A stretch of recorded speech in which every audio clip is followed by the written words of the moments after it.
Picture a typical Tuesday morning in a Swiss city. At 7:30, commuters stream onto trams with little interruption. There are no turnstiles blocking their path. People simply board, trusting that everyone has followed the same basic rules. Away from the urban centers, on a quiet rural road, sits a small wooden farm stand. It offers seasonal produce, apples, pumpkins, perhaps some local honey. Often, there is no attendant, only a payment box or a digital payment option. Back in the cities, public squares in places like Zurich and Bern begin to fill. Pedestrians, cyclists, and morning delivery vehicles navigate shared spaces with a quiet, practiced order. At community recycling drop-offs, residents methodically separate glass and paper into designated bins, often with little direct supervision.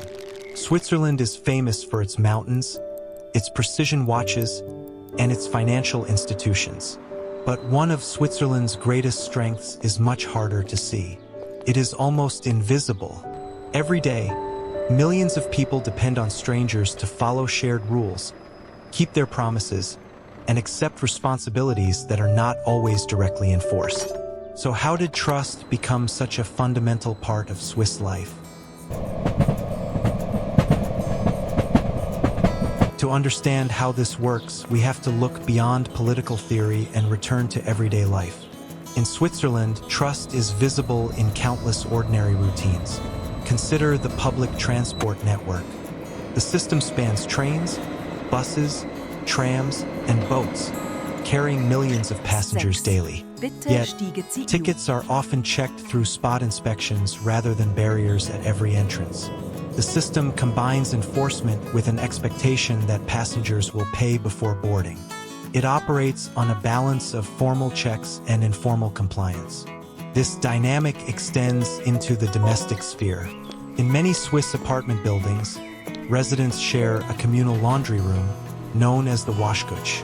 This space operates on strict schedules and shared expectations. Residents are expected to respect their assigned time slots, clean the filters, and leave the machines ready for the next person. The system functions smoothly when neighbors trust that the agreements will be honored by everyone in the building. Similar patterns emerge across different stages of life. In local neighborhoods, young children can be seen walking to kindergarten independently, wearing reflective vests. They navigate pedestrian crossings and sidewalks with greater independence rather than constant parental supervision. In the workplace, employees frequently manage flexible schedules and remote working arrangements, grounded in the expectation that the necessary work will be completed. This does not mean that Swiss people are inherently more trustworthy than people elsewhere. The explanation is more practical. In Switzerland, people can often predict how others are likely to behave. A train commute, an apartment building, or a workplace functions more smoothly when individuals reliably perform their share of the responsibility. When behavior becomes more predictable, everyday friction is reduced. But predictability does not happen by accident. If trust is the result of people quietly fulfilling their daily obligations, where did those obligations come from?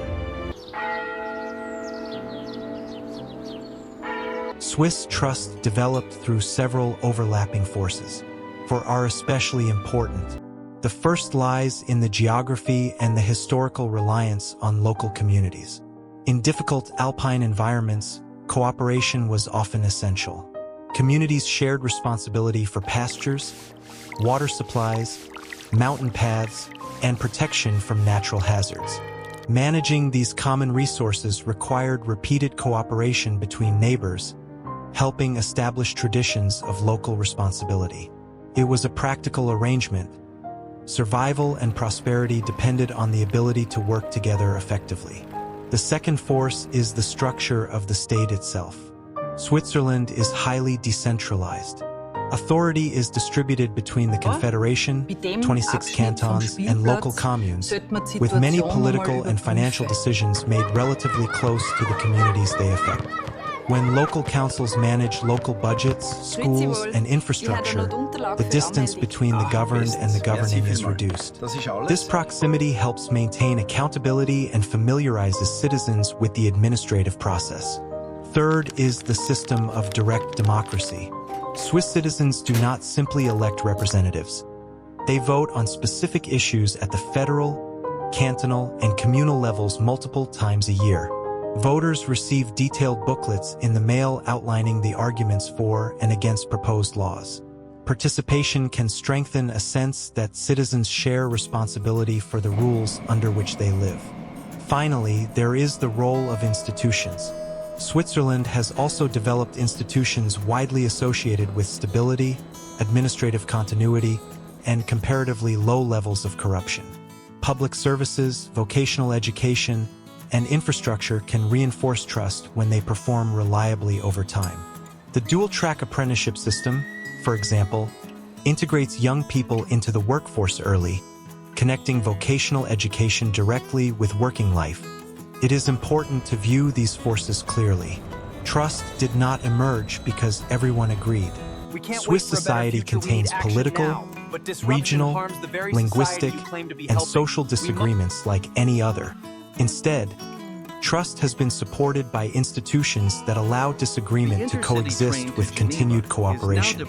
These mechanisms help process disagreement while making practical cooperation possible. Gönn mal nur einen Drink, ne? The mechanisms that built this trust, however, are now operating in a shifting environment. Switzerland today is increasingly urban and diverse. A significant share of the population was born abroad, bringing different cultural experiences and relationships with institutions. The country is no longer shaped primarily by small, locally connected communities, but is now a deeply connected hub in the center of Europe. Informal expectations developed within small alpine villages do not always translate directly to large, multicultural cities. Simultaneously, the nature of daily interaction is changing. Face-to-face interactions at banks, post offices, and public offices are increasingly supplemented or replaced by digital services and platforms. Commuters manage their travel via apps, and self-service checkouts replace cashiers. This technological shift introduces new questions. When transactions move online, trust must extend to digital security, data privacy, and unseen corporate or governmental databases. The physical payment box at the farm stand is straightforward. The unseen systems managing personal data require a different kind of institutional trust. What happens when trust, historically built through proximity and physical institutions, must operate in an increasingly digital and diverse society? The challenge for modern Switzerland is transition. The focus shifts from relying on familiarity to fostering a shared civic trust. It requires building reliable connections between individuals who may not share the same background, language, or history, but who share the same civic spaces. The systems that process disagreement and encourage responsibility must adapt to a faster, broader world. As evening falls, the daily routines begin to wind down. The commuter tram makes its return journey, its passengers still boarding seamlessly. A cyclist docks a rented bike at a public station, securing it for the next user. On the rural road, the farm stand sits quietly as the light fades. In the apartment building, the door to the communal laundry room is closed, the space prepared for the morning schedule. Families and friends gather in the illuminated public squares, moving through the city with a sense of routine and ease. Together, these small moments reveal something larger about how the society works. Trust and responsibility reinforce one another. Together, they make cooperation between strangers possible. Switzerland's experience is not simply a story of people trusting everyone. Trust becomes possible when responsibility is expected from institutions, from neighbors, and from individuals themselves. Perhaps Switzerland's greatest strength is not trust alone. It is the quiet understanding that trust survives only when each person accepts a share of the responsibility.